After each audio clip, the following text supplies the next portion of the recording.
নতুন নতুন মুখ আপনারা এখানে জয়েন করাবেন কিনা? অবশ্যই যোগ্যতা থাকলে সে আসবে। এবং যদি একটু বলি, কিছুক্ষণ আগে সিনেমার একটা দিলেন ভাই, যে সিনেমা করার আশ্বাস দিলেন। তো যদি সিনেমা করতেই চান, আসলে আপনারা কি রকম সিনেমা করবেন? ওয়েব ফিল্ম নাকি ওয়েব সিরিজ নাকি অ্যাকশন সিনেমা? আমরা যে জুনিয়র এন্টারটেইনমেন্টের যে ছোট সিনেমাগুলো করি ভাই, এর যে সিনেমার যে কম না।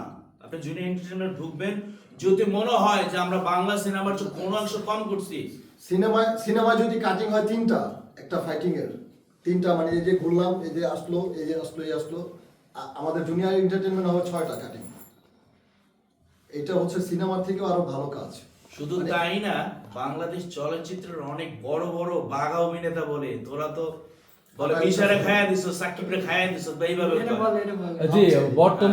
বর্তমানে আপনারা জানেন যে বাংলাদেশ চলচ্চিত্রের মানে বেহাল দশা, এক কথায় নতুন কোনো ভিলেন মানে আবির্ভাব হয়নি।